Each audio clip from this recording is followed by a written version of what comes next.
ওই ভূখণ্ডের চাঁদ দেখার সাথে নির্দিষ্ট করে দিয়েছেন, এবং সেই ভূখণ্ডে যদি কেউ চাঁদ দেখে তাহলে তিনি সিয়াম পালন করবে। কোন একটা ভূখণ্ডগতের জন্য আল্লাহর নবী বলেন নাই, আল্লাহর নবী বলেছেন চাঁদ দেখে রোজা রাখবে, চাঁদ দেখে রোজা ছেড়ে দেবে।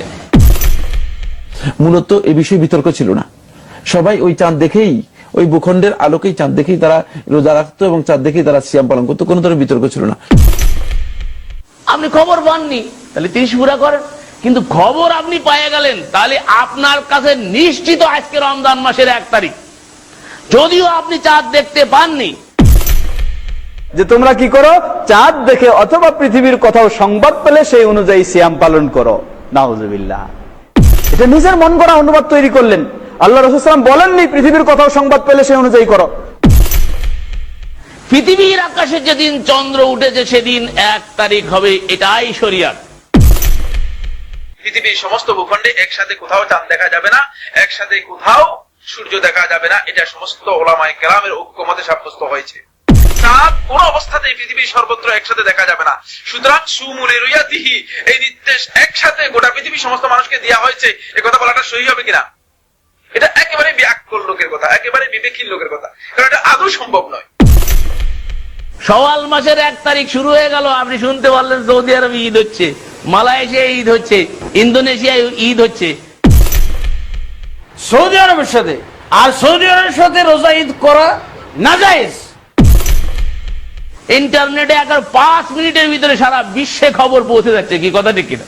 ওখানে ঈদ হচ্ছে কোন মাসে, রমজান মাসে হচ্ছে না শাওয়াল মাসে হচ্ছে?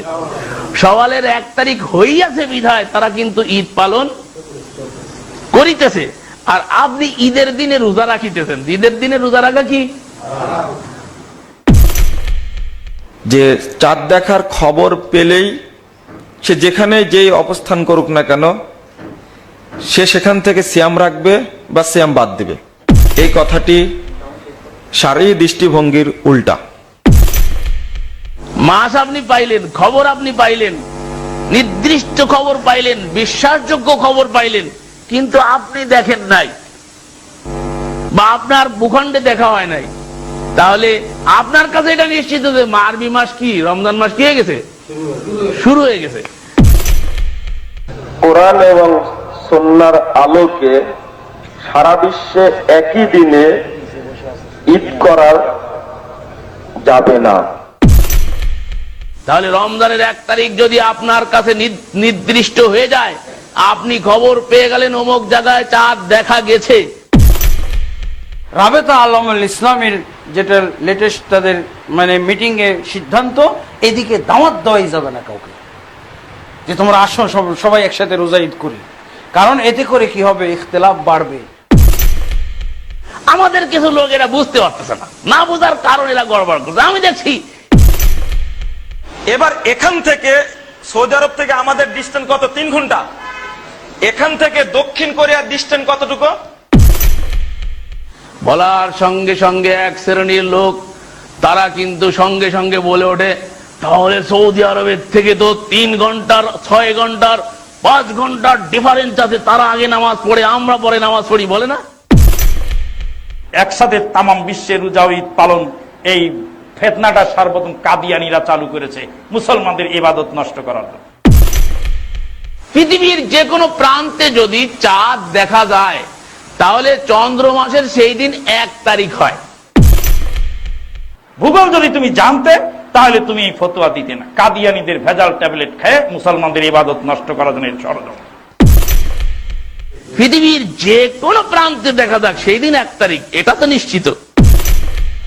এছাড়া গোটা বিশ্বকে চাঁদ দেখার দিক থেকে একীভূত করার চেষ্টা, এটা কোনো প্রয়োজনও নেই। কিন্তু দেখার সুযোগ আছে, জানার সুযোগ আছে। বলেন, ইবনে আব্বাসের কাছে যদি আজকের ইন্টারনেটের যুগ, ইবনে আব্বাস তার কাছে যদি খবর হয়ে যেত, যারা একদিনে সারা পৃথিবীতে ঈদ করতে চাচ্ছে তারা সহিহ হাদিসের বিরোধী, তারা সহিহ হাদিসকে মানে না এবং তারা বিদ্বেহীন। আলিম ওলামারা আমাদের ভাইরা আমার বিরুদ্ধে অপপ্রচার। বর্তমানে একদল ভুইফোট লোক গবেষক বেরিয়ে আসছেন, যারা মনে করতেছেন না এটা নিয়ে একটা বালবালা তৈরি করি, একটা ফিতনা তৈরি করি, এটা নিয়ে কিছু মানে শোরগোল তৈরি করি, আর সেই শোরগোল তৈরি করে দেখা গেছে যে মুসলিম উম্মার মধ্যে আবার ফাটল সৃষ্টি করেছে। এরপরে যাদের কাছে এসেছিলাম তারাও যদি আজকে ধিক্কার দেয়, সব ছেড়ে দিতে রাজি আছে, কিন্তু আল্লাহকে ছাড়তে রাজি নাই। জোর করে ধর্ম দেখাতে যাই মূর্খ কোথাকার, হিসাব করে না, নিকাশ করে না। এখন কোরআন হাদিসের প্ল্যাটফর্মের নামে, আহলে হাদিসের নামে কয়টা দল তৈরি হয়েছে।